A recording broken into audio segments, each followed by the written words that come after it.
coração. E Ele está aqui.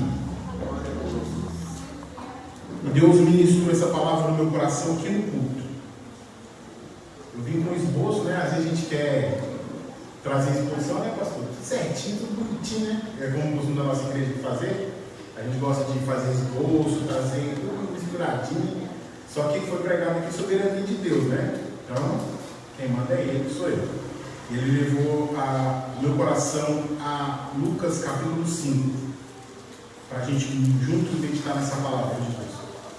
Diz assim a palavra do Senhor: E aconteceu que, apartando a multidão para ouvir a palavra de Deus, estava ele junto ao lago de Genezaré, e viu estar 2 barcos junto à praia do lago, e os pescadores, havendo descido deles, que estavam lavando as redes. E entrando num dos barcos, o que era de Simão, pediu-lhe que os afastasse um pouco da terra, e assentando-se ensinava do barco a multidão. E quando acabou de falar, disse a Simão: Faze-te ao mar alto, e lançai as vossas redes para pescar. Respondendo Simão, disse: Mestre, havendo trabalhado toda a noite, nada apanhamos, por que mandas lançarei a rede? E fazendo assim, colheram-se uma grande quantidade de peixes, e rompia a rede. E fizeram sinal aos companheiros que estavam do outro lado, para que os fosse ajudar. E foram e encheram ambos, de maneira que tal quase ia a pique. E vendo isso, Simão Pedro prostrou-se aos pés de Jesus, dizendo: Senhor, ausenta-nos de mim, porque eu sou homem pecador. Pois o espanto se apoderara dele e de todos os que com ele estavam, por causa da pesca que haviam feito. E de igual modo também de Tiago e João, filho de Zebedeu, que eram companheiros de Simão. E disse a Jesus a Simão: Não temas, de agora em diante serás pescador de homens. E levantando os barcos para a terra, deixaram tudo e o seguiram. Repete comigo: deixaram tudo e o seguiram. Mais uma vez: deixaram tudo e o seguiram. Pode se assentar. Quando Deus ministrava essa palavra no meu coração, aqui no altar, falou-se aqui muito de soberania de Deus aqui. E nós não vamos fugir da soberania de Deus.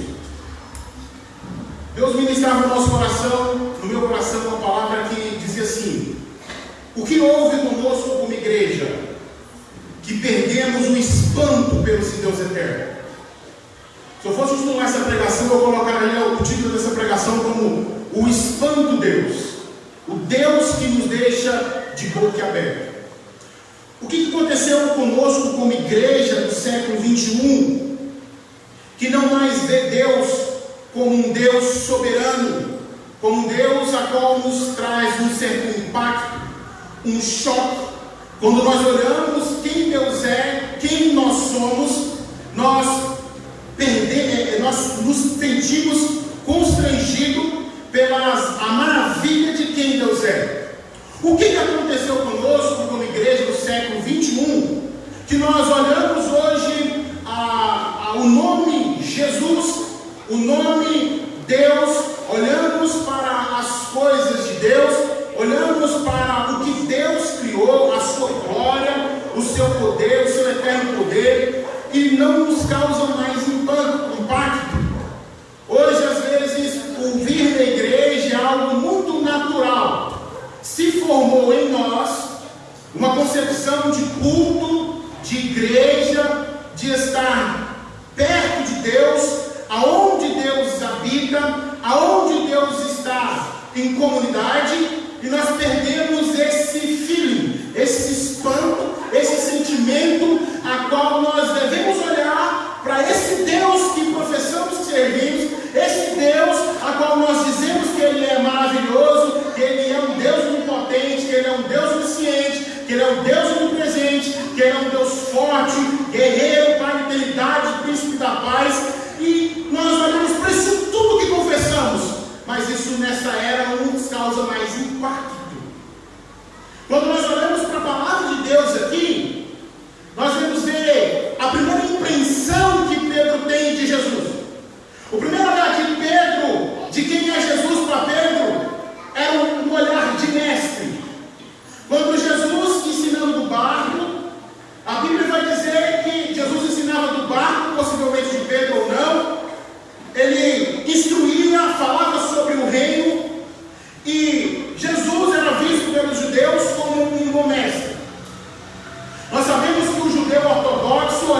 Jesus, no início do seu ministério, via Jesus como um mestre, como alguém dotado de certo conhecimento, como alguém diferenciado naquele tempo. E alguns diziam que ele tinha o espírito de Elias, alguns diziam que ele era um profeta enviado por Deus, e assim era a visão que as pessoas tinham de Jesus, que o judeu tinha de Jesus. E Pedro também tinha essa visão, porque no texto que lemos nós vamos ver Pedro dizendo assim para Jesus: e respondeu Simão, disse, mestre. Essa palavra mestre significa ter alguém dotado de um certo conhecimento, de alguém que podia ensinar alguém, de alguém com um certo intelecto avançado, com uma certa maestria no ensino. Esse é o primeiro olhar de Pedro, no olhar natural, um olhar que muitas das vezes eu e você olha para Jesus hoje, que muitos nesse século XXI até que professa todas essas maravilhas que sobre Deus, mas de fato o ocular espiritual não tem esse entendimento de quem de fato é Jesus, e por isso não causa mais espanto. Por isso nós olhamos às vezes para Jesus ou para Deus como aquele que é de fato soberano, aquele que de fato é poderoso, é onipotente, mas só como alguém que fez essas coisas e está administrando, não aquele que causa mais impacto em nós. E quando nós olhamos para esse texto, eu consigo enxergar como você, como eu, éramos antes da nossa conversão, antes de ter um encontro de fato com o espanto Deus, antes de fato você e eu ter aquele primeiro espanto de entender de quem de fato é o Messias, quem de fato é o Cristo Salvador. Porque a nossa sociedade hoje, porque principalmente a igreja hoje, nós queremos no culto para cantar, nós queremos no culto para mostrar os nossos talentos naturais. A nossa mentalidade de ir para o culto hoje é de eu vir no culto porque eu preciso satisfazer um desejo do meu coração de ouvir uma palavra boa, porque o que eu estou querendo encontrar em Cristo é um curandeiro, porque as pessoas que hoje querem encontrar em Cristo algo que preenche o vazio da sua emoção. E esse psicólogo atual que alguns querem entender que Jesus é apenas para satisfazer os seus desejos terrenos humanos. E quando nós olhamos para essas coisas, não causa mais impacto nesse espanto Deus. Porque não há ninguém que vai na sala de um psicólogo, não há ninguém que vai a uma consulta com o doutor que sai lá dizendo: que doutor? Eu estou espantado com esse doutor, eu estou espantado com esse médico, porque eu vi algo que esse médico fez ou falou para mim que ninguém nunca falou. Esse médico conversou comigo de uma maneira que ninguém nunca conversou. Ninguém sai de um consultório médico dessa forma. E esse é o primeiro olhar antes da conversão que você tinha de Jesus, que eu e você tinha de Jesus. Alguém dizia para você: você tem fé? Você falava: tem fé. Você acredita em Jesus? Não, acredito em Jesus. Quem é Jesus para você? Ah, o Jesus dos crentes, o correu na cruz por mim lá, tá? Mas você continuava sem conhecer Jesus, porque Jesus para você era alguém bom, só que correu na cruz e estava tudo certo. Não te causava choque, não te causava espanto. E quando nós olhamos para o texto a qual nós está falando aqui, Pedro,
E Pedro é questionado, é impedido por Jesus a entrar no seu barco e a lançar a rede. Quando nós viemos para o Evangelho, quando nós somos pegos nas cordas de amor do Evangelho, Deus, Ele nos começa a moldar-nos. Você não começa o Evangelho andando sobre as águas. Você não começa o Evangelho, a sua caminhada, a sua corrida cristã. Você não começa na caminhada cristã. Tem uma revelação, de fato, de toda a plenitude de Deus. Você começa no Evangelho, obedecendo uma ordem. Você começa a sua caminhada cristã, obedecendo uma ordem implícita para você. Jesus vai dizer: aquele que quer vir após mim, negue-se a si mesmo, tome a sua cruz, negue-se a si mesmo e segue-me. Então você inicia-se no Evangelho com uma ordem explícita, e você ainda está um bebê na fé. Você precisa ter um espanto com Deus. Você precisa entrar numa espiritualidade a qual Deus concede a você, para que você conheça esse espanto, para que você entenda esse Deus que causa espanto. E Pedro, tendo a consciência que Jesus, ele era um mestre. Talvez no pensamento de Pedro ele era um profeta, Gabi. Talvez no pensamento de Pedro tinha o espírito de Elias sobre ele. Talvez no pensamento de Pedro ele era mais um mestre em Israel, diferente. Mas Pedro obedeceu a sua ordem. O mestre chegou para Pedro e disse assim: Pedro, entra no seu barco. Mas não pesquei a noite toda. Entra no seu barco, Pedro. O barco era de quem, irmão? De Pedro. Então Pedro entra no seu barco e vai. Primeiro ponto que eu quero destacar aqui, para que quando nós entendemos o espanto que Deus é, para nós entendermos o espanto que Deus é, e o que Deus faz, e a sua soberania, nós temos que primeiro obedecer uma ordem explícita. Mesmo sabendo que nós já tentamos tudo, nós devemos obedecer a ordem explícita pelo mestre. Mesmo você enxergando ele ainda como mestre. E Pedro, ele entra no seu barco.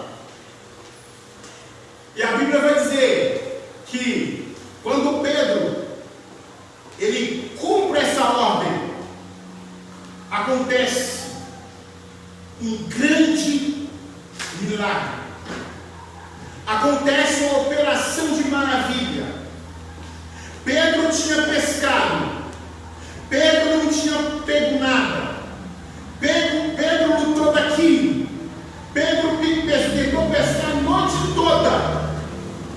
E agora Deus vai se revelar a Pedro e causar espanto em Pedro. Deus vai se revelar a Pedro e mostrar o poderio dele, o seu poder, o seu divino poder, como diz o apóstolo Paulo, como diz Pedro, o seu eterno poder. Jesus agora ele diz para Pedro: lança do lado direito. Pedro obedece. E quando Pedro lança a rede, irmãos, a Bíblia vai dizer que quando Pedro puxa a rede, ele não aguentou de puxar a rede. Porque, irmãos, no livro, se não me engano, de Marcos, existia 166 grandes peixes. Eu quero acreditar que os peixes, pastor, a Bíblia vai dizer que toda a criação louva ao Senhor. Todo ser criado ouve e obedece à voz de Deus. Eu tenho por mim que Deus, que Jesus, ele chegou perto dos peixes, ele bradou com os peixes, como ditado dos pregadores, ele bradou, ele falou com os peixes: saiam onde é que vocês estão e vão lá, para perto do barco do Pedro, porque Pedro vai lançar a rede. Na mente humana, eu estou falando para vocês, talvez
os seus atributos.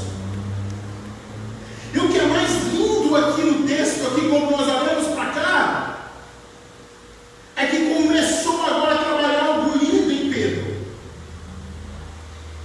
A primeira coisa que Pedro faz, quando isso acontece, quando os neurônios de Pedro, quando o cérebro de Pedro entende que o que aconteceu está para além da realidade humana, a Bíblia vai dizer, irmãos, que Pedro, ele olhou e disse assim: afasta-te de mim. A primeira coisa que Pedro faz é separar quem é Deus e quem é o homem, o divino do humano. Quando os olhos espirituais do entendimento de Pedro se abrem, Pedro vai dizer: afasta-te de mim, porque eu sou pecador. Afasta-te de mim, que eu não sou digno. E a primeira coisa que traz a nossa consciência aqui, irmãos, para quem entende que Deus é soberano e esse Deus causa espanto, ele vem para o culto, mas com esse entendimento da divindade, aleluia, Senhor, e do humano. É Deus, aleluia. Oh, irmãos.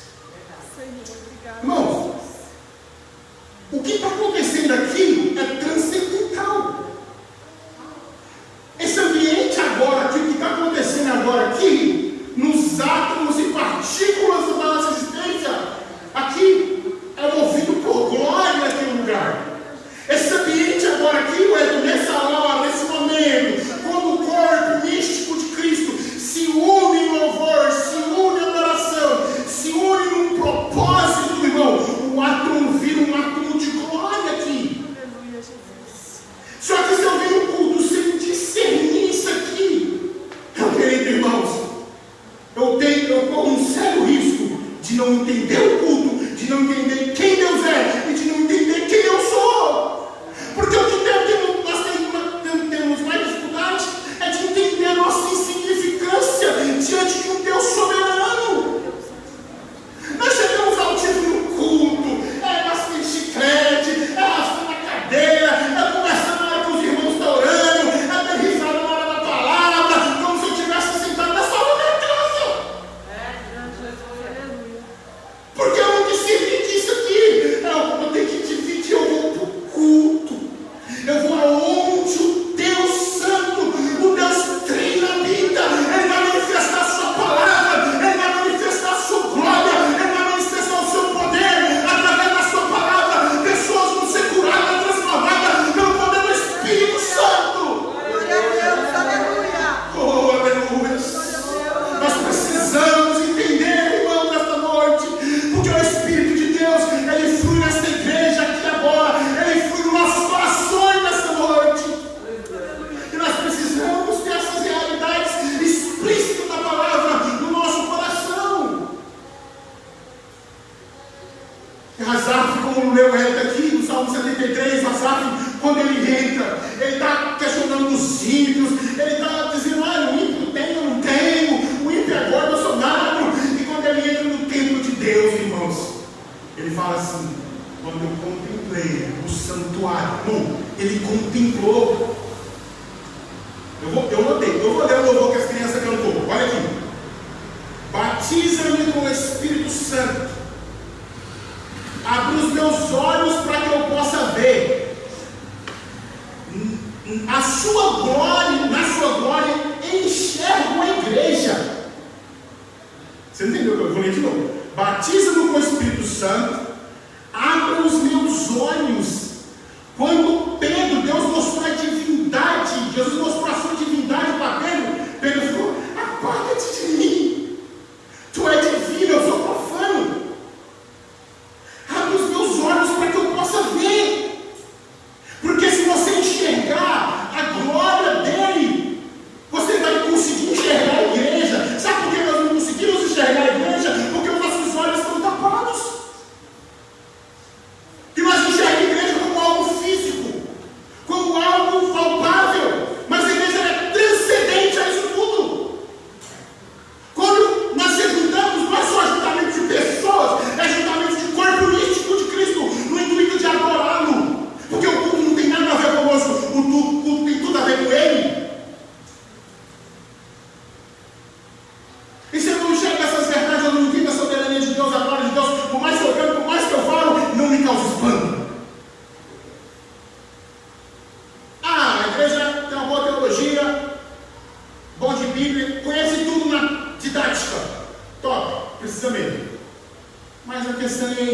espanto.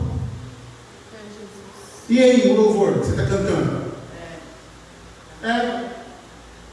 Será que está tendo alma?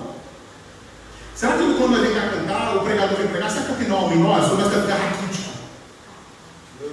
Será que nós estamos pregando com alma na igreja? Oh, aleluia! Será que nós estamos cantando com alma? Ou nós estamos reunindo diante de Deus e em comunidade porque nós estamos pensando que nós é bom o suficiente para vir diante dele e dizer, olha, eu vou lá porque eu sei, né, que o Senhor faz, que o Senhor é, mas eu nunca experimentei na prática quem de fato é o Senhor, como o Senhor age, o seu poder, a sua divindade. Porque o salmista vai dizer, olha, você guarda o seu pé, Aleluia, Jesus. quando você pisar nos átrios do Senhor. Aleluia, Senhor. Sabe por que as nossas orações mais, irmãos, o céu não desce?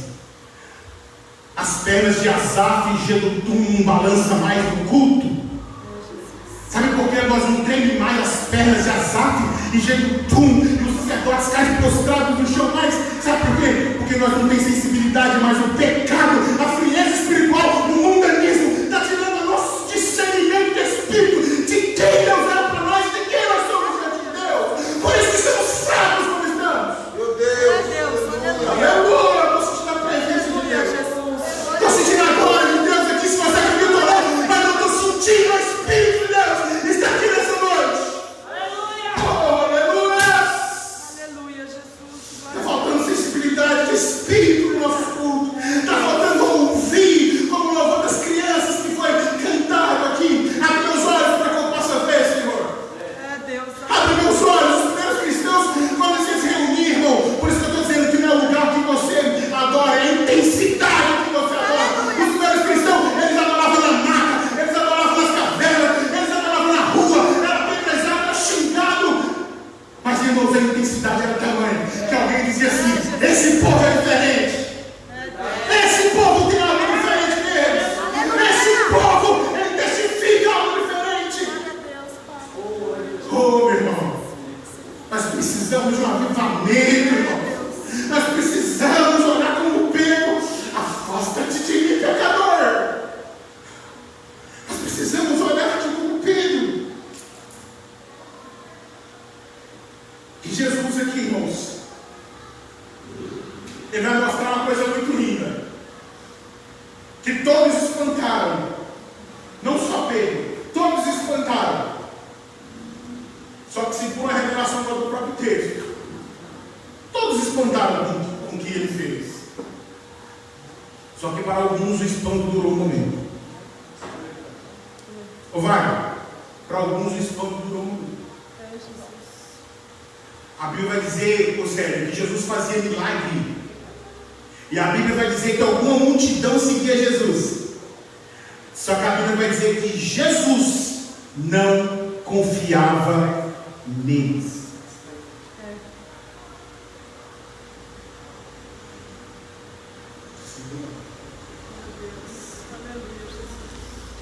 Jesus, será que Jesus pode confiar em nós? Não?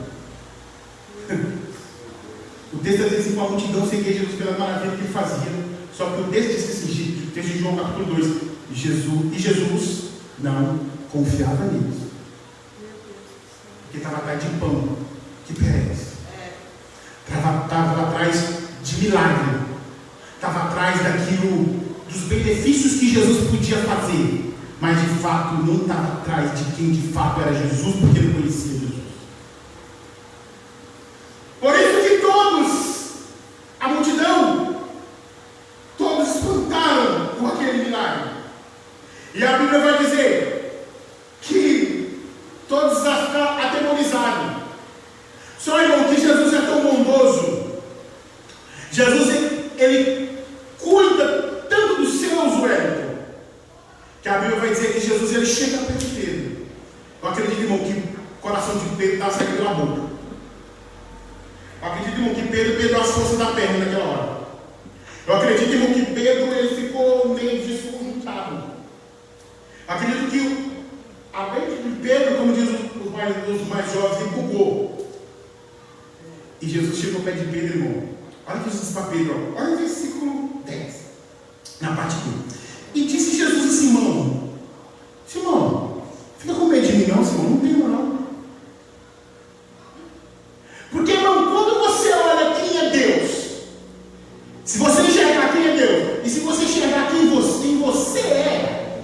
vai te causar espanto, vai te causar temor. Só que Jesus ele é tão bondoso que ele diz assim: olha, não fica com medo não, Pedro. Não teme não, Pedro. Porque por mais que eu sou divino, eu me encarnei para revelar o Pai para você, Pedro. Então, se eu me encarnei para revelar o Pai para você, Pedro, não temas. Não fique apavorado, Pedro. Não se frustra, Pedro. Porque Pedro fez uma confissão que ele era pecador e de fato era pecador. Só que Jesus, irmãos, ele tinha algo para revelar a Pedro. E Jesus falou para Pedro: Pedro, só depois, irmão, de Pedro entender que Jesus, a parte da divindade de Jesus vai dizer assim: Pedro, agora você entendeu, Pedro. E agora, Pedro, eu vou te chamar para uma missão, Pedro. Agora que depois você entendeu, te causou espanto, você sabe quem eu sou, Pedro, agora eu vou revelar a você. Ele vai dizer: de agora em diante, Pedro, você é pescador de homens. Irmãos, fala para mim. Você é um pescador de peixe. E alguém dizer para Pedro assim: Pedro, você vai ser pescador de homem. Como é que Pedro imagina? Tenta imaginar a cena, irmãos. Como é que Pedro imagina um negócio desse? Será que vai ter um tanto de homem nadando ali e eu vou ficar pescando com carrete? Não é que você parou para pensar nessa coisa? Não, Pedro, você vai ser pescador de homem. Eu pesco peixe. Como eu vou pescar homem? Jesus aqui, irmãos, ele vai mostrar para Pedro. Ele vai dar essa ordem explícita para Pedro, mostrando para Pedro. E depois que Pedro entendeu a sua divindade, o seu eterno poder, agora Deus deu uma missão para Pedro. Deus comissionou Pedro. E eu quero dizer uma coisa para você: Deus nunca vai te levantar enquanto você tem Jesus apenas como mestre, não como Senhor. Deus nunca vai te levantar quando Deus revelasse a você e você não fazer o culto de Pedro. Olha o culto de Pedro, no versículo 8. E vendo isso, Simão Pedro prostrou-se, sinal de reverência máxima de um judeu. Prostrou-se. Eu vou fazer uma pergunta para você: quando foi a última vez que você prostrou diante de Deus? Quando foi a última vez que você rasgou as entranhas da sua alma e disse assim: Senhor, eu sou pecador. Senhor, eu não mereço graça. Eu não mereço justiça porque eu sou injusto. Eu não mereço ser chamado de seu filho porque nasci no pecado. No pecado concebeu a minha mãe. Eu não mereço, Senhor, meu Pai, nem o que eu tenho, nem o corpo que eu possuo, nem a roupa que eu possuo, nem a casa que eu possuo, nem a família que eu possuo, nem os pastores que eu possuo, nem a igreja que eu possuo, nem o trabalho que eu possuo. Eu não mereço, Senhor. Porque quando você olha quem Deus é, o que Deus faz, o que Ele tem feito, irmão, você prostra.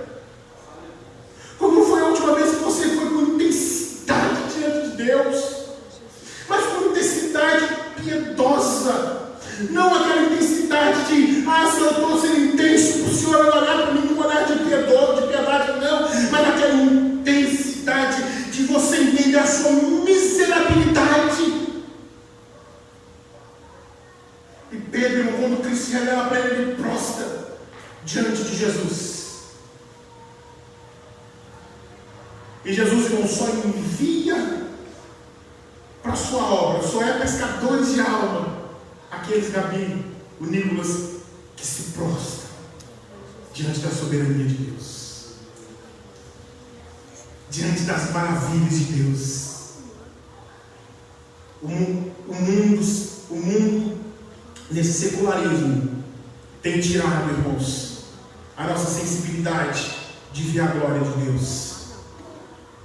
Qual foi a última vez que você parou de frente de uma árvore de frente de uma flor e começou a ver os detalhes que a flor tem. Começou a ver a beleza que está na natureza, a beleza que há na criação. E você rendeu no seu entendimento. Você rendeu glórias a Deus. Você rendeu a Deus todo louvor.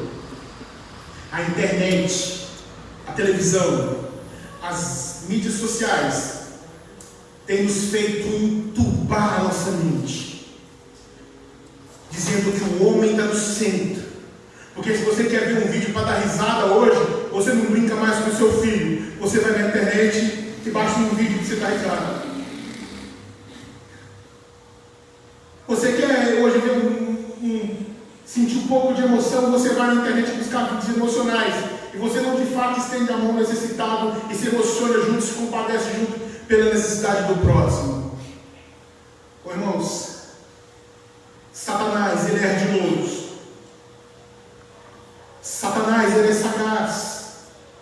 O diabo, irmãos, o inferno já está derrotado.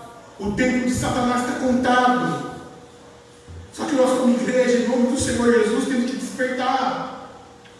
Nós, como igreja, em nome do Senhor Jesus, devemos olhar para as palavras reveladas, para as coisas que contém o Evangelho, e entender como Pedro fala assim: afasta-te de mim, ou como a oração do publicano, ser propício a mim, pecador. Não podemos deixar que as cores deste mundo tirem a beleza do mundo vindouro. Não podemos deixar que o que acontece no nosso espaço-tempo, na nossa realidade, tire aquilo que nos aguarda da nossa salvação eterna. E Jesus vai dizer para Pedro aqui: não temas, Pedro, agora em diante será pescador de homem. Você é pescador de homem. Se você não é pescador de homem, infelizmente significa que Jesus nunca se revelou a você. Ou você ainda entende Jesus como mestre. Apenas. Se você não é pescador de homem, você não teve esse encontro com o espanto que é Deus. Você ainda não entendeu esse Deus que te faz tremer as pernas. Esse Deus que quando você vai pregar, por mais que você conheça o texto, você treme no interior. Quando você vai cantar, você sabe que está cantando para a glória de Deus.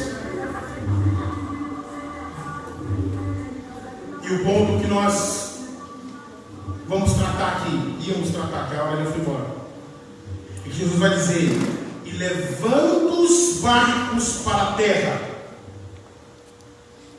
E levando os barcos para a terra. Depois do seu espanto com Deus, da sua primeira ida, da sua primeira vinda, melhor dizendo, na sua caminhada cristã, o seu barco tem que estar em lugar sólido. O seu barco tem que estar em lugar sólido.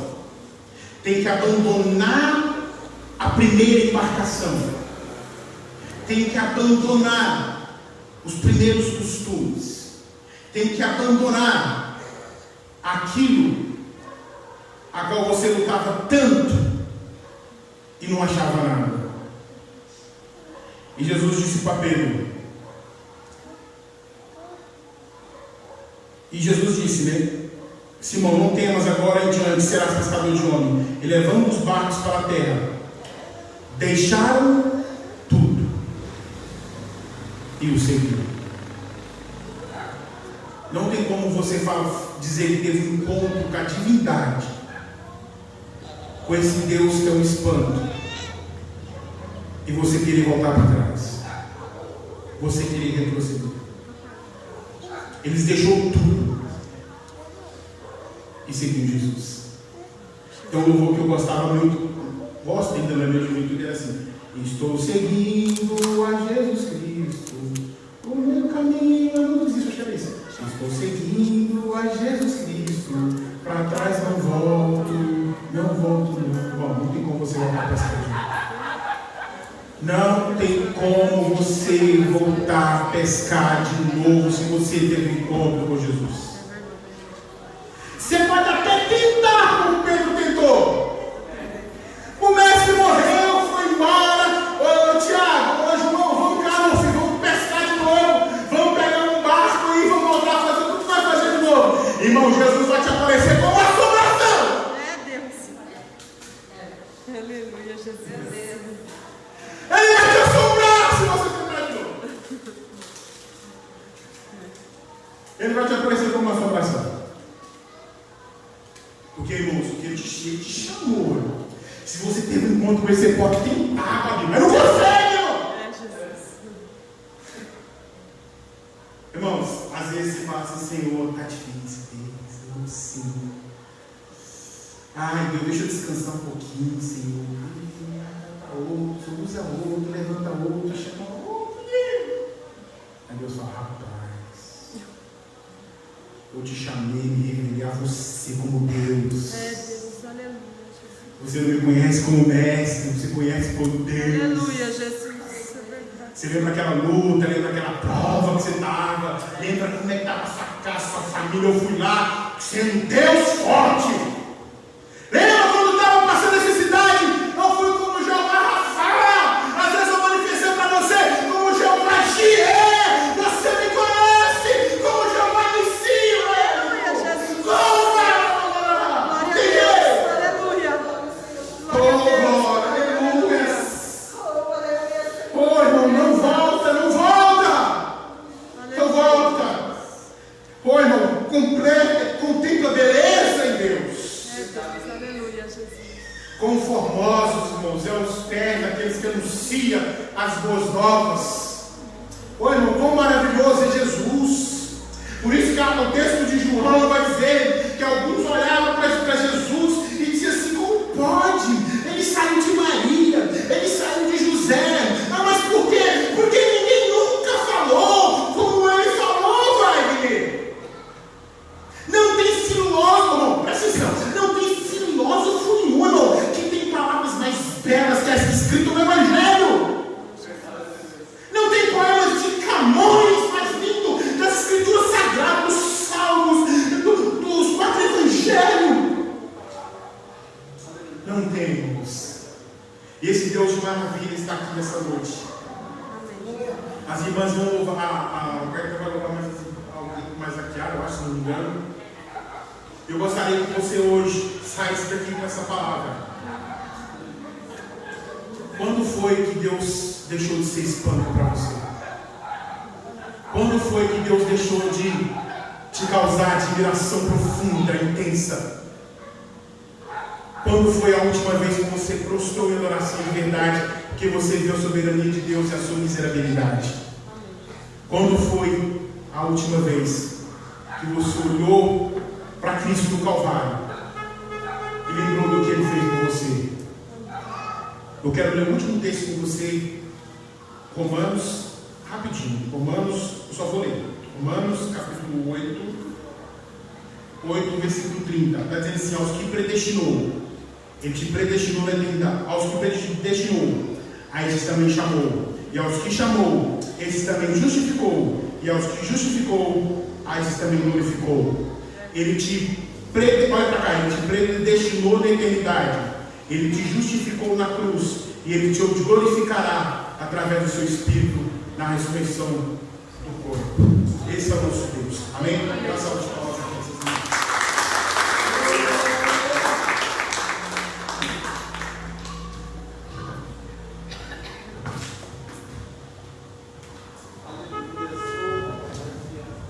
Cumprimento a igreja da graça e paz.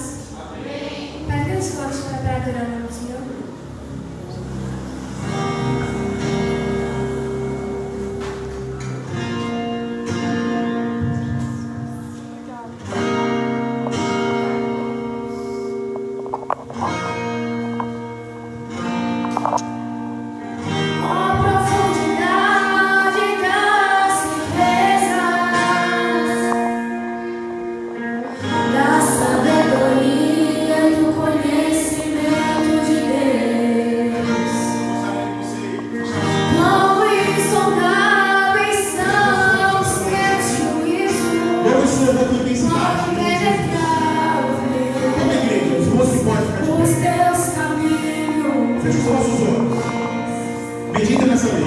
Quero